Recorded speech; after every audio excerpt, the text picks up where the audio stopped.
As the eagerly awaited budget season approaches, the plastics and polymers sector finds itself at a critical juncture. This dynamic industry, essential to various sectors such as packaging, construction, and automotive, is closely monitoring pre-budget indicators for potential implication on its growth trajectory. To gain insights into the expectations of polymer and plastics sector for budget 2024, join us in an exclusive pre-budget discussion with industry expert Mr. Pankaj Poddar, Group CEO of Cosmo First Limited. Mr. Poddar, welcome to Polymer Update. Thank you. So, Mr. Poddar, what are your key expectations from budget 2024? If I have to talk about industry specifically, then there are certain areas where government can really play a big role. One of the very important things that we need to work in India is the waste management. And plastic, being such a wonder material, is still getting a lot of negativity because of largely the waste disposal, waste segregation, and waste recycling. So one of the areas which I feel that to make India cleaner, and it also goes very nicely with Swachh Bharat campaign by our Prime Minister, we feel that there should be much higher allocation on waste management. If India has to have more tourists visiting the country, if citizens have to feel much better, the waste management has to be much better, and therefore the waste recycling. So one of the critical challenges that we face even in the waste recycling industry is that waste is not segregated at source. So first is segregation at source, and then its availability at different sites so that the recyclers can recycle. So that is first expectation. Second expectation is that obviously plastic is an area where uh, India is still a very big importer as such. And what we see is that a lot of, I would say, businessmen are relying on plastics in the country to run their campaign. So India that way is, I would say, reasonably knowledgeable when it comes to plastics. So what government has to do, or maybe may like to do, is that evaluate which are the areas where India is still a net importer in a big way, and try and see that how they can incentivize the industry so that some of these things can be made in India. I can talk about some of the films which are still not made in India capacity. I mean, even if they are made in much lesser capacity. One could be, let's say, capacitor film. Then there is a pen film. There are a lot of films which are, let's say, battery separator film. A lot of these films are still being imported in the country.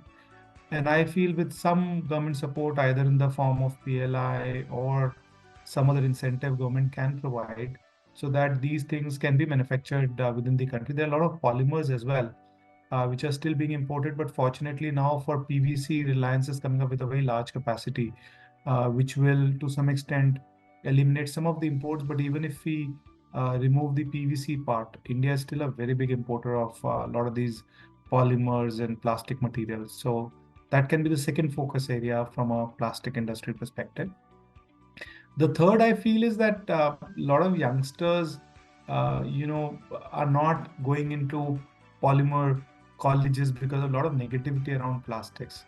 I think that need to go away through waste segregation and management, and we must, uh, you know, give the positive message to public at large that this is the lightest material and has so many usages and beautiful material as such, and therefore a lot of universities can still be opened up and youngsters can be encouraged to take plastic courses so that we can improve our competence. Because what we see is that a lot of stuff in India people are able to make, but there are still very high-end applications which India is dependent on overseas material, which can be done. Indian people have the capability to do this. It's just that youngsters are not going for plastic education, and therefore there is one Plast India University which is being set up right now. So government can, one is contribute towards setting up that, because that is done in association with Massachusetts University of USA. So government can also play a role in contributing to the formation of that and encouraging youngsters to take plastic courses so that that can improve the talent within the country. So three areas largely.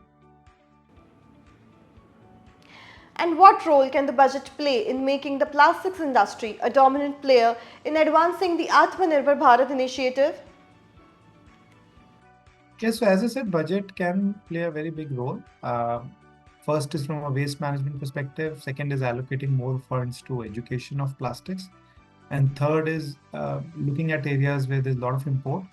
And plastic, in fact, the associations, IPMA had been playing a very lead role along with OPPI to educate people that there's so much of, if I recollect numbers, there's close to 30, $40 billion of import India is doing when it comes to plastics. And given that India possesses so much knowledge, actually India should be a net exporter.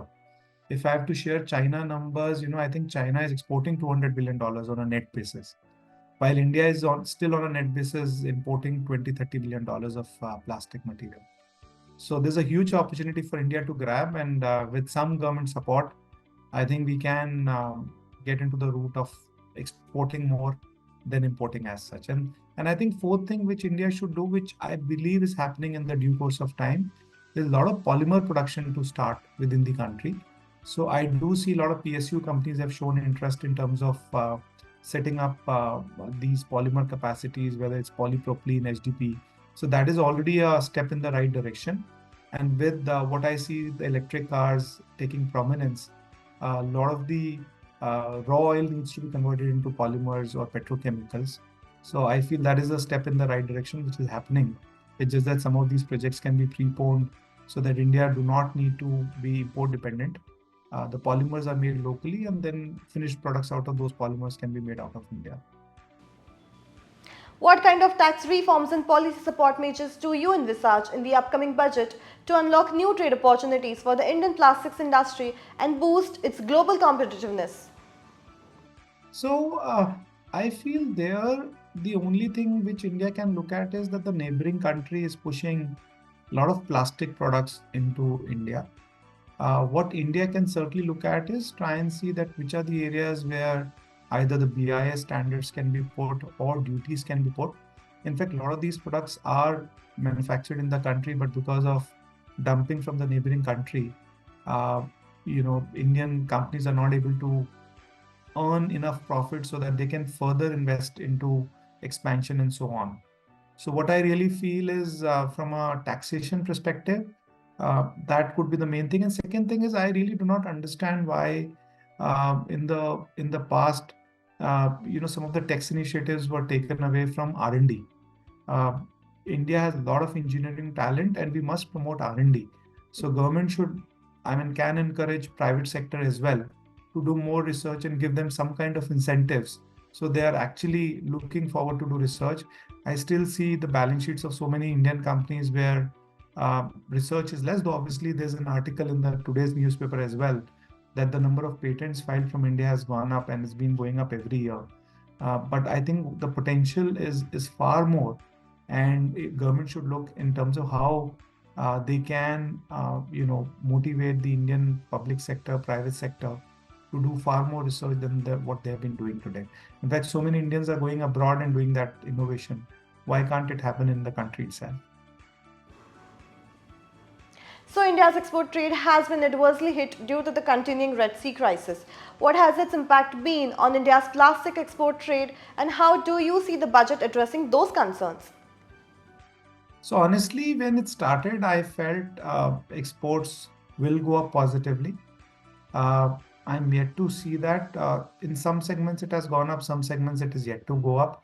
In fact, there's a negative impact because the freight cost has gone up. So one side, the cost has gone up, and the second side, importers outside India have not been demanding more products, which I'm not really sure from this perspective. Government can do more than what it is already doing.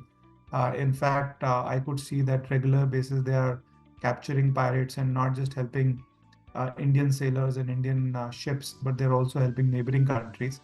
So I feel government has really taken a good action there, and Indian government should continue to make sure that there is safety in the ocean, so that these freight costs can normalize again. That is the only initiative, and this government has actually taken good set of measures. It can continue to just make sure that there's more safety of the containers. Mr. Poddar, it was a very insightful conversation. Thank you for speaking to Polymer Update. Thank you. Good day. Viewers, thank you for watching Polymer Update and stay tuned for more comprehensive coverage as we navigate the economic landscape together, ensuring you are well equipped with the knowledge to understand the implications and opportunities that lie ahead for the plastics and polymer industry.